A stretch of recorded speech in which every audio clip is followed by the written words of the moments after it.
Bonjour, bonsoir les matelots, on se retrouve aujourd'hui pour une nouvelle vidéo d'actualité. On commence directement l'actualité avec la saison 2 de Vinland Saga qui a été annoncée. On n'a pas de date pour l'instant de sortie, il est très possible que ça sorte en fin 2022 ou en 2023. La news suivante en adaptation animée, c'est le manga Moippon qui est un manga de judo. Voilà. La news suivante, c'est le manga le studio Gonzo qui annonce un projet Samurai Cryptos.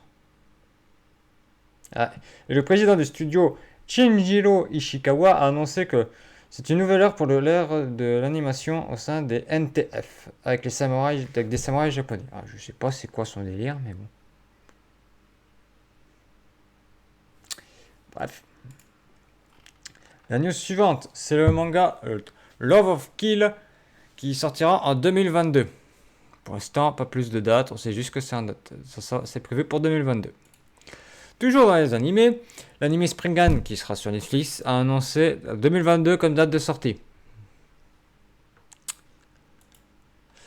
On passe aux jeux vidéo avec le jeu vidéo Utawaru Mono Zan Ni, je le dis en japonais, ou 2 si vous voulez en française, qui dévoile l'histoire de l'épée de Oshtor.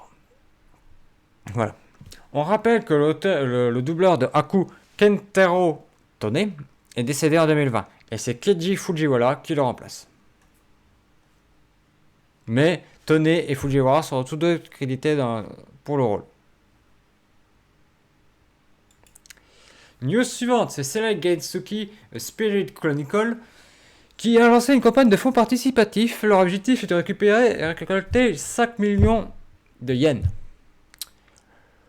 Pour faire parler d'eux, tout simplement. Et ceux qui financeront cette campagne participative recevront des copies des planches d'animation, des extraits des scripts vocaux et d'autres récompenses au fur et à mesure. Alors, moi j'ai envie de dire que si ça permet de mieux rémunérer les salariés, les animateurs je parle, je dis ok. Par contre, si c'est pour graisser encore plus les actionnaires ou la direction, niet. Voilà. Vous savez mon avis dessus sur cette question. La news suivante, c'est le film Gundam Hathaway qui a vendu 80 000 disques ou copies du film en format physique en un seul point de vente. C'est énorme, je ne sais pas si vous vous rendez compte. En un seul point de vente, 80 000 disques. C'est beaucoup. La news suivante, c'est Netflix qui annonce pour si je dis pas de bêtises, c'est pour novembre, oui, c'est ça. Non, pour cet automne, c'est pareil, ça sera en novembre, ça comptera en novembre aussi. Automne. Pour cet automne, la suite de l'anime Baki, qui s'appellera Baki Hanma, qui fait suite pour les 30 ans de la franchise. Voilà. La news suivante, c'est les Japonais qui l'ont annoncé, mais en France, c'est Crunchyroll FR qui l'a annoncé, que l'anime Tate no Yosha no Nariagali ou The Rising of the Shield Hero, en titre français, c'est pas le titre français, c'est en anglais. Si c'est le titre français, ça serait le soulèvement, le montée du héros au bouclier. Ça sonne un peu moins. Je sais pas si vous voyez, ça sonne un peu moins. Moi je préfère lire en japonais Tatai no Yosha no Nariagali. Ouais, ça fait. C'est long à dire, mais j'y arrive. Qui est repoussé en avril 2022. D'un côté, c'est chiant. Mais d'un côté, c'est mieux parce que, vu ce qui sort cet automne en animé, il aura été éclipsé par Platinum Zen, merde, comment il s'appelle Mushoku Tensei, Move Love, et plein d'autres. Il y a beaucoup de trucs qui sortent cet automne, c'est. Voilà. News suivante, c'est Mappa qui a fait une déclaration suite à la polémique qui était en train de gonfler. Ils ont dit qu'ils n'ont jamais fait de sous-rémunérés ou sous-payés des animateurs. Cependant, comme vous voyez surligné, ils disent mais n'avoir jamais proposé que des taux en corrélation avec le budget du projet. Il s'agit de projets passés ou actuels. Donc, ce que disait Ippai Ichi, quand il critiquait Mappa, mais il visait Netflix, parce que c'est Netflix qui file la thune, et qui dit qu'il a posé ses conditions, parce que vu qu'il y a une collaboration entre les deux, tu peux poser tes couilles et dire, voilà, vu que t'es une multinationale qui est présente dans quasi tous les pays du monde, donc tu poses tes couilles, t'es là, tu fais comme ça, voilà, je te donne ça, tu fermes ta gueule, grosso modo. Grosso modo, ils se dédouanent et ils disent que bah, on paye en fonction de la thune qu'on nous file pour le projet. Nos animateurs. Donc, Ipeichi a raison de critiquer le fait que ce soit Netflix. Par l'intermédiaire, disant que voilà. Mais pas les petits malins, ils jouent sur les mots. Enfin, là en tout cas, je dis, ils jouent sur les mots.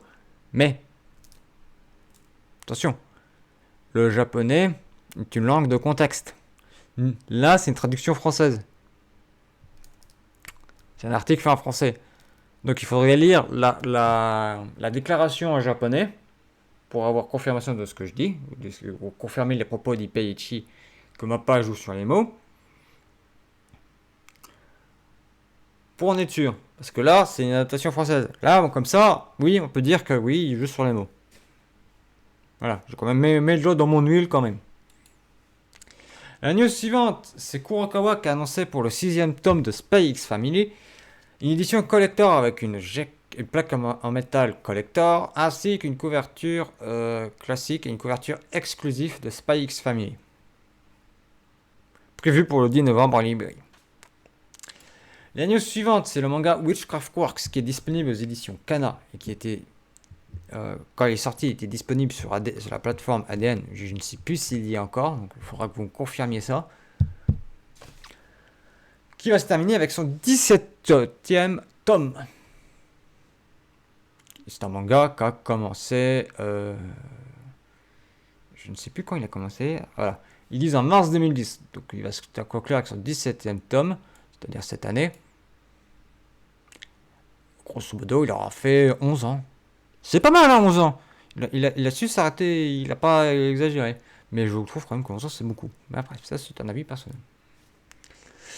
News suivante, c'est une adaptation animée annoncée pour le manga Keijin Kaiotsubu no Kuroitsu-san. En fait, qui nous raconte ensuite Kuroitsu, une assistante dans un labo de recherche pour super-humains et de développement d'Akatsagaya, qui va devoir faire face aux demandes farfelues des humains avec leurs pouvoirs spéciaux. Elle prend pas de vacances, enfin bref.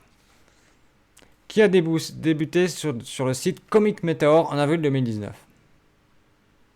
Et le deuxième tome sortira le 12 juillet prochain au Japon. Voilà pour le résumé de l'actualité animé manga de ce mois-ci. Ah, j'ai oublié une petite news. J'y repense. Ça va en intéresser. Parce que Mao Édition a annoncé avoir acquéri ceci. 86. Le light novel 86. Ils l'ont annoncé sur leur Twitter pour le 12 novembre prochain. Voilà. Je vous tenais à vous faire part de cette petite news. Voilà. Là, on a fini l'actualité. Là, on peut dire que nous avons fait le tour de l'actualité. Sur ce, je vous dis à la prochaine, mes chers matelots.